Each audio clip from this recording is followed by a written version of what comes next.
പിന്നെ അടുത്ത ചാപ്റ്ററായിട്ട് വരുന്നത് 3 ക്വസ്റ്റ്യൻസ് എന്ന് പറയുന്ന ഒരു ഷോർട്ട് സ്റ്റോറി. അത് എഴുതിയിരിക്കുന്നത് ലിയോ ടോൾസ്റ്റോയ് ആണ്. അദ്ദേഹത്തിൻ്റെ 3 ക്വസ്റ്റ്യൻസിനുള്ള ആൻസേഴ്സാണ് ഈ ഒരു ഷോർട്ട് സ്റ്റോറിയിൽ പറയുന്നത്. ഒരു മോറൽ ഫിലോസഫിക്കൽ ആയിട്ടുള്ള ഒരു ഷോർട്ട് സ്റ്റോറിയാണ്. തൻ്റെ മനസ്സിൽ വരുന്ന 3 ക്വസ്റ്റ്യൻസിനുള്ള ഒരു ഉത്തരം അറിയേണ്ടത് ആൾക്ക് അത്യാവശ്യമായിരുന്നു. അപ്പോൾ അതിനുള്ള ആൻസേഴ്സ് തപ്പിയിട്ടുള്ള ഒരു ഷോർട്ട് സ്റ്റോറി ആണെന്ന് പറയാം. അപ്പോൾ ഒരു 3 ക്വസ്റ്റ്യൻസ് വളരെ ഇമ്പോർട്ടൻ്റ് ആണ്. ഏതൊക്കെയായിരുന്നു എന്ന് പറഞ്ഞിട്ടുണ്ടെങ്കിൽ, നമുക്ക് എന്തെങ്കിലും ഒരു കാര്യം ചെയ്യാനായിട്ടുള്ള പ്രോപ്പറായിട്ടുള്ള ഒരു ടൈം ഏതാണ്, അതുപോലെ നമ്മൾ ആരുടെ വാക്കുകൾ കേൾക്കണം, ആരൊക്കെയാണ് നമ്മൾ ഒഴിവാക്കേണ്ടത്, അതായിരുന്നു രണ്ടാമത്തേത്. മൂന്നാമത്തേത് പറഞ്ഞിട്ടുണ്ടെങ്കിൽ നമ്മുടെ ഏറ്റവും ഇമ്പോർട്ടൻ്റ് ആയിട്ടുള്ള ഒരു തിങ് എന്താണ് എന്നുള്ളതാണ് മൂന്നാമത്തെ കാര്യം. അങ്ങനെ ഒരു 3 ക്വസ്റ്റ്യൻസാണ് നമുക്ക് ഇതിൽ വളരെ ഇമ്പോർട്ടൻ്റ് ആയിട്ടുള്ളത്.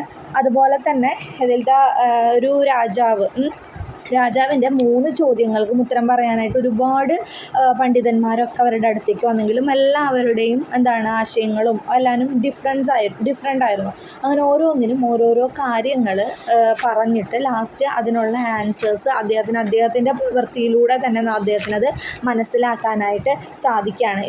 ഇതിൽ മെയിനായിട്ട് വരുന്ന 3 ക്യാരക്ടർ എന്ന് പറയുന്നത് കിങ് വരുന്നുണ്ട്, ഹെർമിറ്റ് വരുന്നുണ്ട്, അതുപോലെ തന്നെ ഒരു ബിയേർഡ് മാൻ വരുന്നുണ്ട്. കിങ് എന്ന് പറയുന്നത് ഈ ഒരു ഷോർട്ട് സ്റ്റോറിയിലത്തെ മെയിനായിട്ടുള്ള ഒരു ക്യാരക്ടർ തന്നെയാണ്. പിന്നെ ഹെർമിറ്റ് വരുന്നുണ്ട്. അത് ഹെർമിറ്റ് എന്ന് പറയുന്ന ഒരു സന്യാസിയാണ്. അദ്ദേഹത്തിൻ്റെ അടുത്തേക്ക് പോകുന്നുണ്ട്. അപ്പോൾ സന്യാസി ഈ ഒരു സ്റ്റോറിയിൽ വളരെ വിസ്ഡത്തിൻ്റെയും അതുപോലെ തന്നെ ഓണസ്റ്റി, വിനയത്തിൻ്റെയും അതുപോലെ തന്നെ മനുഷ്യ സ്നേഹത്തിൻ്റെയൊക്കെ ഒരു സിമ്പലായിട്ടാണ് നമുക്ക് ഹെർമിറ്റിന് ഇതിൽ കാണാനായിട്ട് സാധിക്കുന്നത്. പിന്നെ ഒരു ബിയേർഡ് മാനിനെ കുറിച്ചും ഇതിൽ പറയുന്നുണ്ട്, അല്ലേ? രാജാവിനെ കൊല്ലണം എന്നുള്ള ഒരൊറ്റ വിശ്വാസത്തോടെ കാത്തിരുന്ന, എന്നാൽ നമ്മുടെ ഒരു വിധി, ഒരു ഫേറ്റ് എന്നുള്ള ഇതുണ്ട്, അത് അതിൽ നിന്ന് നമ്മൾ മാറുകയാണ് ചെയ്യുന്നത്. അങ്ങനെ 3 പേരാണ് ഇതിലുള്ളത്. ഇതിലത്തെ ഒരു ഇതെന്ന് പറയുന്നത്, ചുരുക്കത്തിൽ പറഞ്ഞിട്ടുണ്ടെങ്കിൽ, നമ്മുടെ ഈ ബിയേർഡ് മാൻ എന്ന് പറയുന്നത് ആദ്യം ഭയങ്കര ഒരു വൈരാഗ്യം നിറഞ്ഞൊരു ശത്രു ആണെങ്കിലും പിന്നീട് രാജാവിൻ്റെ ഒരു ഓണസ്റ്റിയും സ്നേഹവും ഇതൊക്കെ കണ്ട് അതിൻ്റെ ഒരു സിമ്പലായിട്ട് അദ്ദേഹം മാറുകയാണ് ചെയ്യുന്നത്. പിന്നെ ഇതിൽ ഗ്രാമർ സെക്ഷൻ വരുന്നത് യെസ് ഓർ നോ ക്വസ്റ്റ്യൻസ് വരുന്നുണ്ട്. ഓക്സിലറി വെർബിൻ്റെ ഇതിൽ യെസ് ഓർ നോ ക്വസ്റ്റ്യൻസ് വരുന്നുണ്ട്, WH ക്വസ്റ്റ്യൻസ് വരുന്നുണ്ട്. പിന്നെ അതൊക്കെയാണ് ഇതിൽ വരുന്നത്. അത് പറഞ്ഞപ്പോഴാണ് നമ്മൾ നെക്ലസ് എന്ന ചാപ്റ്ററിലും ഇതുപോലെ ഗ്രാമർ പോർഷൻ വരുന്നുണ്ട്. ട്രാൻസ്ഫോർമേഷൻ ഓഫ് സെൻറ്റൻസ്, അതായത് സിമ്പിൾ ടു കോംപ്ലക്സിലേക്ക് മാറ്റുന്നത് എങ്ങനെയാണ്, കോംപ്ലക്സ് ടു സിമ്പിൾ, അതുപോലെ അങ്ങനെയുള്ള ഫോർമേഷൻ ഓഫ് സെൻറ്റൻസ് നമുക്ക് ദ നെക്ലസ് എന്ന് പറയുന്ന ചാപ്റ്ററിൽ വരുന്നുണ്ട്. ദ നെക്ലസ് എന്ന് പറയുന്ന ചാപ്റ്ററിലെ മെയിൻ ക്യാരക്ടേഴ്സ് ആരൊക്കെയായിരുന്നു? മതിൽഡെ ലോയ്സലും ആയിരുന്നു മെയിനായിട്ടുള്ള ക്യാരക്ടർ. മതിൽഡെ വളരെ സുന്ദരിയായിരുന്നു, എങ്കിലും പോവർട്ടി, ദരിദ്രം നിറഞ്ഞൊരിതായിരുന്നു. പക്ഷെ അവൾ കൂടുതലും ആഗ്രഹിച്ചിരുന്നത് ലക്ഷറി ലൈഫായിരുന്നു. ഫൈനലി അവൾക്കത് മനസ്സിലാക്കാനൊരു കഴിവും ഈ ഒരു ചാപ്റ്ററിലൂടെ കിട്ടുന്നുണ്ട്. അപ്പോൾ അതൊക്കെയാണ് അതിൽ വരുന്നത്. പിന്നെ നെക്ലസ് എന്ന് പറയുന്ന ഈ ഒരു ചാപ്റ്ററിൽ 3 ക്വസ്റ്റ്യൻസ് ഏതൊക്കെയാണ്, അത് അവരുടെ എക്സ്പീരിയൻസിലൂടെ തന്നെ അവർക്ക് മനസ്സിലാക്കാനായിട്ട് സാധിക്കുന്നുണ്ട്. അടുത്തത് വരുന്നത് ഫ്രാൻസിസ് ബേക്കൻ്റെ ഒരു എസ്സേ ആണ്, ഓഫ് സ്റ്റഡീസ് എന്ന് പറയുന്ന എസ്സേ. ഇതിൽ 3 പർപ്പസ് ഓഫ് സ്റ്റഡീസിനെ കുറിച്ചിട്ടാണ് ഈ ഒരു എസ്സേയിൽ പറയുന്നത്.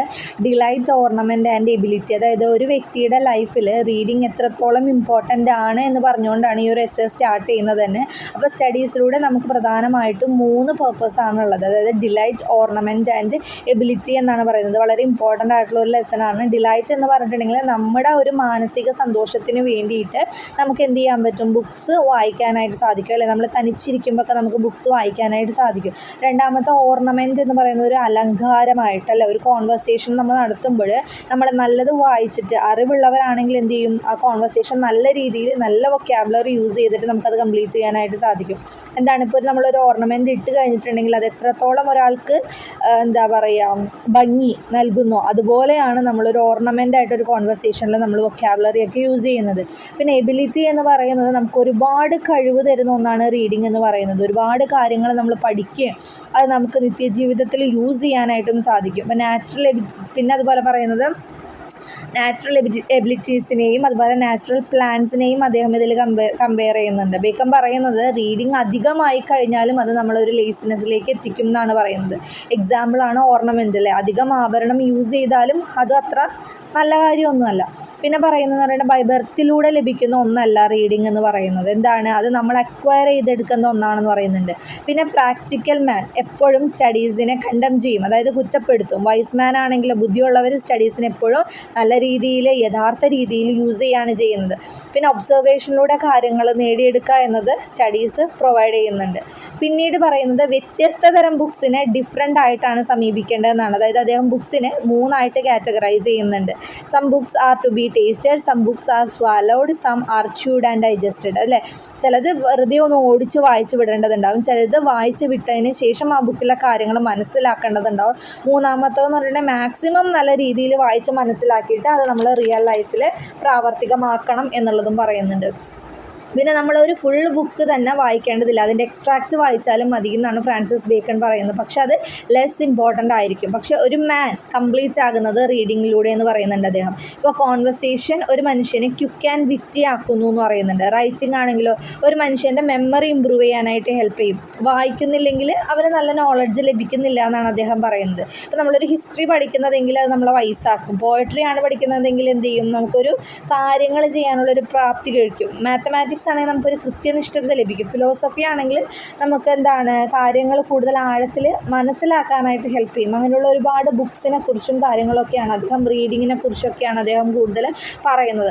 ഇപ്പോൾ എബിലിറ്റീനെ കുറിച്ച് പറയുമ്പോൾ ഇപ്പോൾ നമ്മളൊരു ചെടി നട്ട് വളർത്തുമ്പോൾ നമ്മളതിനെങ്ങനെയാണ് കെയർ ചെയ്യുന്നത്, അതുപോലെ തന്നെയാണ് റീഡിങ്ങും. നമ്മളത് വളർത്തിയെടുക്കണം, അക്വയർ ചെയ്തെടുക്കണം. അപ്പോൾ പ്ലാന്റ്സ് നല്ല രീതിയിൽ നോക്കുമ്പോൾ നമുക്ക് അതിൽ നിന്ന് പൂക്കളും കായ്കളൊക്കെ ലഭിക്കുന്നത് പോലെയാണ് സ്റ്റഡീസും എബിലിറ്റീസും നല്ല രീതിയിൽ യൂട്ടിലൈസ് ചെയ്യുമ്പോൾ നമുക്ക് നല്ല അതിനുള്ളൊരു ഫലം ലഭിക്കുമെന്നാണ് പറയുന്നത്. പിന്നീട് പറയുന്നത് പറഞ്ഞിട്ടുണ്ടെങ്കിൽ ഇൻ്റലിജൻസ് കുറഞ്ഞ വ്യക്തി മാത്തമാറ്റിക്സ് പഠിക്കണം എന്നാണ് പറയുന്നത്. ഒരു വ്യക്തിക്ക് എന്തെങ്കിലും കാര്യങ്ങൾ തമ്മിലുള്ള ഡിഫറൻസ് മനസ്സിലാക്കാൻ സാധിക്കുന്നുണ്ടെങ്കിൽ അവരെന്ത് ചെയ്യണം, ഒരു മിഡിൽ ഏജിലുള്ള ഫിലോസഫേഴ്സിനെ കുറിച്ച് പഠിക്കണം എന്നൊക്കെയാണ് ഈ ഒരു ഫ്രാൻസിസ് ബേക്കൺ ഈ ഒരു എസ്സേയിലൂടെ പറയുന്നത്. പിന്നെ അതിൻ്റെ അപ്രീസിയേഷനും കാര്യങ്ങളും ഇതിൽ കൊടുത്തിട്ടുണ്ട്, അതിൻ്റെ എക്സ്പ്ലനേഷനും ഒക്കെ ഇതിൽ കൊടുത്തിട്ടുണ്ട്. എന്ന് പറയുന്നത് ഒരു പോയാണ്, where the mind is without fear എന്ന് പറയുന്ന രവീന്ദ്രനാഥ് ടാഗോറിൻ്റെ ഒരു പോയാണ്. ഇതൊരു പാട്രിയോട്ടിക് ഫീല് തരുന്നൊരു പോയാണ്. നമ്മുടെ ഇന്ത്യയുടെ ഇൻഡിപെൻഡൻസിന് മുമ്പേ തന്നെ ഇന്ത്യ ബ്രിട്ടീഷുകാരുടെ ഭരണത്തിൻ്റെ കീഴിലാണ്. അപ്പോഴാണ് അദ്ദേഹം ഈ ഒരു പോയം എഴുതുന്നത്, നമ്മൾ ബ്രിട്ടീഷുകാരുടെ അടിമകളായിട്ടിരിക്കുന്ന സമയത്ത്. അപ്പോൾ ആ സ്വാതന്ത്ര്യത്തിൻ്റെ പുതിയൊരു പ്രഭാതം സ്വപ്നം കണ്ട ഒരു വ്യക്തിയായിരുന്നു രവീന്ദ്രനാഥ് ടാഗോർ എന്ന് പറയുന്നത്. അപ്പോൾ അദ്ദേഹം ഇന്ത്യനെ ഒരു സ്വതന്ത്ര രാജ്യമായിട്ട് കാണാനായിട്ട് ആഗ്രഹിച്ച ഒരു വ്യക്തിയാണ്. അപ്പോൾ അതിലേക്ക് ഇന്ത്യയെ നയിക്കുന്ന ഒരു മോട്ടിവേഷണൽ സോങ് ആണ് നമുക്ക് പഠിക്കാനുള്ള where the mind is without fear എന്ന് പറയുന്നത്. ബംഗാളി ഭാഷയിലാണ് എഴുതിയിരിക്കുന്നത്. അതിൻ്റെ ട്രാൻസ്ലേഷനാണ് നമുക്ക് പഠിക്കാനുള്ള where the mind is without fear എന്ന് പറയുന്നത്. ഇതിൽ മെയിനായിട്ട് പറയുന്നതിൻ്റെ ഒരു സമ്മറി, അല്ലെങ്കിൽ ഇതിൽ മെയിനായിട്ട് പറയുന്ന ഒരു കാര്യം എന്ന് പറയുന്നത് അദ്ദേഹം ഓരോ ഇന്ത്യക്കാരനോട് ആഹ്വാനം ചെയ്യുകയാണ്, നമ്മൾ തല ഉയർത്തിപ്പിടിച്ച് അഭിമാനത്തോടെ ജീവിക്കണം എന്നുള്ളത്. ഈ ഒരു ചാപ്റ്റർ കഴിഞ്ഞ ബാച്ചുകാർക്കൊക്കെ ഉണ്ടായാണ്, വളരെ ഇമ്പോർട്ടൻ്റ് തന്നെയാണ് കേട്ടോ. പിന്നെ ഇതിൽ പറയുന്നത് നമുക്കതുപോലെ നോളജ് നേടുന്നതിലൂടെ നമ്മൾ ഓരോരുത്തരും ഫ്രീ ആവും, സ്വതന്ത്രമാവും, നമുക്ക് സ്വതന്ത്രമായിട്ട് ചിന്തിക്കാനുള്ളൊരു കഴിവുണ്ടാവും എന്നൊക്കെയാണ് പറയുന്നത്. പിന്നെ ഇതിൽ നമ്മൾ നാരോ ഡൊമസ്റ്റിക് വാൾസ് എന്ന് പറയുന്നതും ഇമ്പോർട്ടൻസ് ആണ്. അതായത് ഇടുങ്ങിയ ചിന്താഗതികളൊക്കെ മാറ്റി നമ്മളെല്ലാവരും ഒറ്റക്കെട്ടായിട്ട് നിൽക്കുക. നമുക്ക് എന്തെങ്കിലും ഒരു പ്രശ്നം വരുമ്പോൾ ജാതിയെന്നോ മതത്തിൻ്റെയോ വർഗത്തിൻ്റെയോ ഒക്കെ പേരിൽ അന്ധവിശ്വാസങ്ങളോ അനാചാരങ്ങളൊക്കെ മാറ്റി നിർത്തി നമ്മുടെ ലക്ഷ്യം എന്താണോ അതിലേക്ക് എത്തിച്ചേരാൻ വേണ്ടിയിട്ട് ഓരോ ഇന്ത്യക്കാരനെയും പ്രയത്നിക്കണമെന്നാണ് അദ്ദേഹം പറയുന്നത്. ഒരുപാട് അവഗണനകളും ഒരുപാട് വെല്ലുവിളികളൊക്കെ നമുക്ക് നേരിടേണ്ടി വന്നാലും നമ്മൾ അതിലൊന്നും പെടാതെ ലക്ഷ്യത്തെ മാത്രം മുന്നിൽ കണ്ടുകൊണ്ട് നമ്മൾ ജീവിക്കണം എന്ന് പറയുന്നുണ്ട്. പിന്നീട് അദ്ദേഹം പറയുന്നൊരു കാര്യം എന്ന് പറഞ്ഞിട്ടുണ്ടെങ്കിൽ നമ്മുടെ യുക്തിചിന്തനെയും അന്ധവിശ്വാസങ്ങളെയും 2 തരത്തിലാണ് അദ്ദേഹം കമ്പയർ ചെയ്തിരിക്കുന്നത്.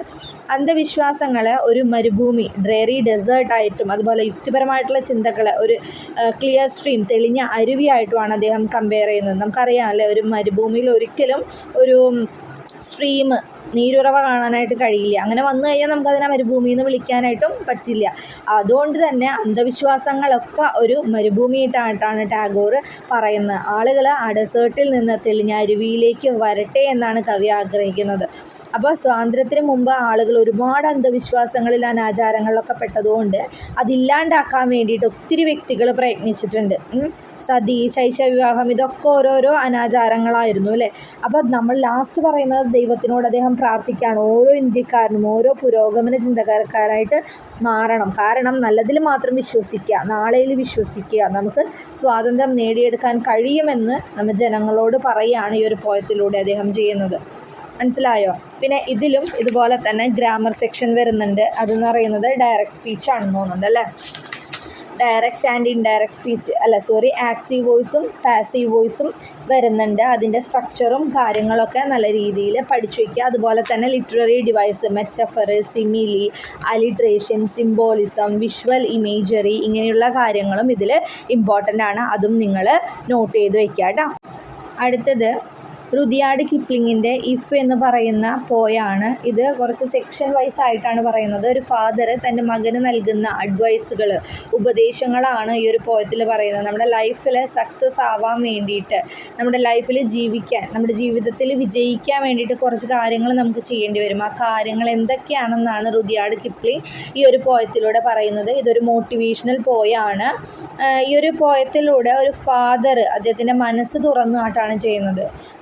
തൻ്റെ മകനോട് ജീവിതത്തിൽ വിജയിക്കാനായിട്ട്, സത്യസന്ധനായിട്ട് ജീവിക്കണം, നല്ലവനായിട്ട് വളരണം എന്നൊക്കെ പറഞ്ഞു കൊടുക്കുന്ന ഒരു മോട്ടിവേഷണൽ പോയാണ് ഇത് എന്ന് പറയുന്നത്.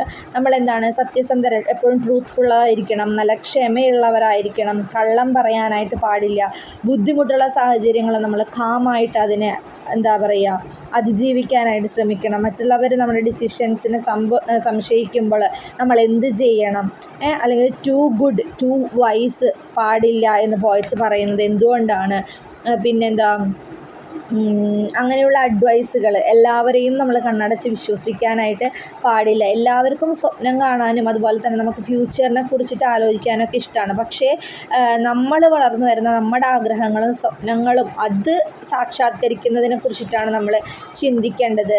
പിന്നെന്താ പറയുന്നത്, മറ്റുള്ളവരെ വഞ്ചിക്കുന്ന ആളുകൾ, അങ്ങനെയുള്ള കാര്യങ്ങൾ പറയുന്നുണ്ട്. പരാജയം നേരിടുമ്പോൾ നമ്മൾ എന്ത് ചെയ്യണം, എങ്ങനെയാണ് നമ്മൾ ഓരോ ഡിസിഷൻസ് എടുക്കേണ്ടത്, ആത്മവിശ്വാസം, ധൈര്യം, ഇതൊക്കെ നമ്മുടെ ലൈഫിൽ ഉണ്ടായിരിക്കണം.